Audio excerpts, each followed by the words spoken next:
Bonjour, je suis Rubina Kodadine, artiste guérisseuse et guide de l'âme. Voici quelques pistes pour vous pour guérir des traumatismes du passé.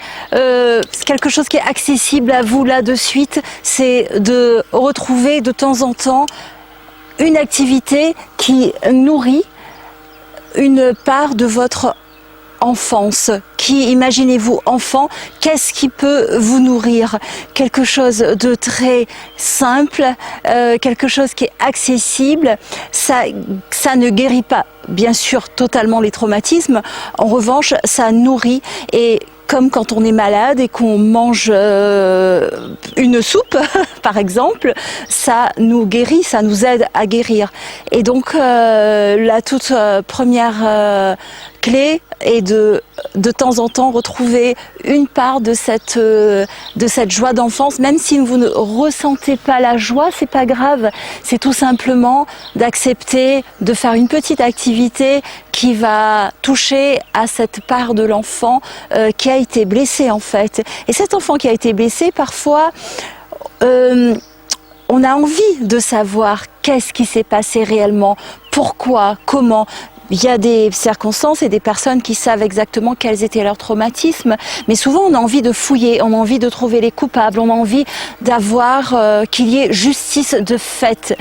Alors la deuxième clé, malheureusement, elle est de tenter de lâcher ce besoin de tout comprendre et d'avoir une justice faite vis-à-vis des autres. Parce que même si demain, s'il y a eu une situation du passé qui est arrivée, de l'enfance qui est arrivée, et que la personne venait vous dire « je suis désolée », même si vous dites « ok, j'entends, je comprends, je pardonne », si ce n'est pas guéri à l'intérieur de nous, ce pardon, j'ai envie de dire, il ne sert à rien.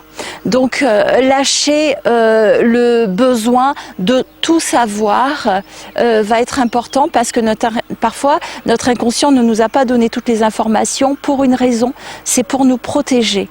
Que l'inconscient parfois ne nous donne pas toutes les informations dont on aurait aimé avoir accès. Et donc comment réellement guérir de ces traumatismes? Ils sont inscrits dans notre corps, même si ce ne sont pas des blessures corporelles, hein. Les traumatismes sont quand même inscrits dans nos cellules, donc les guérir, ça va forcément passer par ce qui sort du corps. Donc admettons demain vous mangez quelque chose qui n'est pas bon, il faudra un moment que ça s'évacue d'une manière ou d'une autre.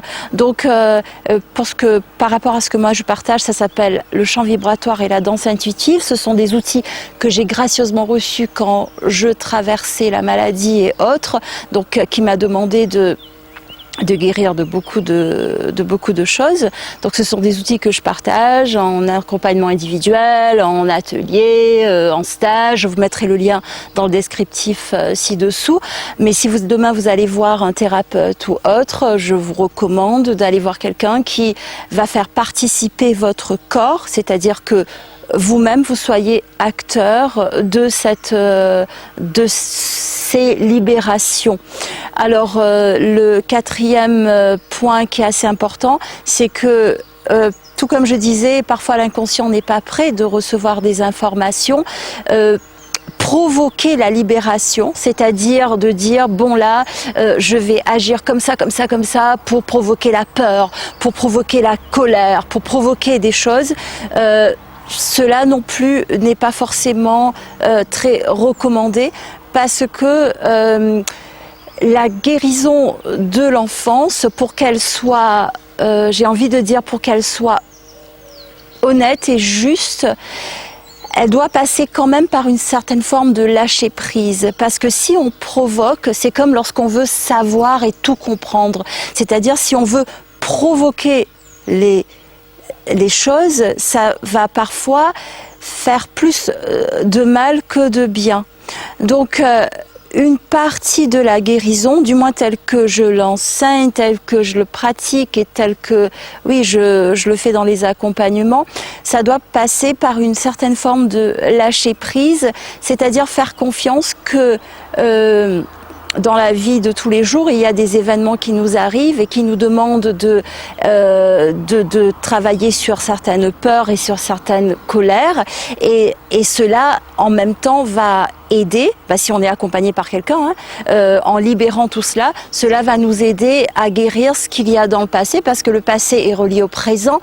Donc, c'est en nettoyant ce qui arrive dans le présent que on touche au passé sans trop fouiller dans le passé et accepter de donner à cet enfant, parce que c'est quand même lui qui a été blessé, à cet enfant une petite part de son enfance, de lui redonner un bout de l'enfance. Voici donc les 3 fondements. Je vous invite à regarder, à faire quelques soins gratuits sur ma chaîne, à regarder la vidéo sur le pardon, à regarder aussi les vidéos de comment guérir des blessures du passé. Et si vous avez besoin de plus d'accompagnement, il y a le lien dans le descriptif. En tout cas, merci de liker la vidéo. Dites-moi si ce que je raconte là, ça vous parle ou pas. Si vous avez une question, je suis contente de vous répondre. Likez la vidéo, abonnez-vous à la chaîne et cliquez la cloche des notifications. Et n'oubliez pas que la prochaine fois que vous croisez un jeu d'enfant, allez faire un petit tour de balançoire ou je sais pas, de glissade, ce que vous aimez, en peut-être juste en disant mon enfant qui a été traumatisé, l'enfant en moi qui a été traumatisé, je vais lui donner une petite nourriture. Merci beaucoup pour votre écoute et à une prochaine fois.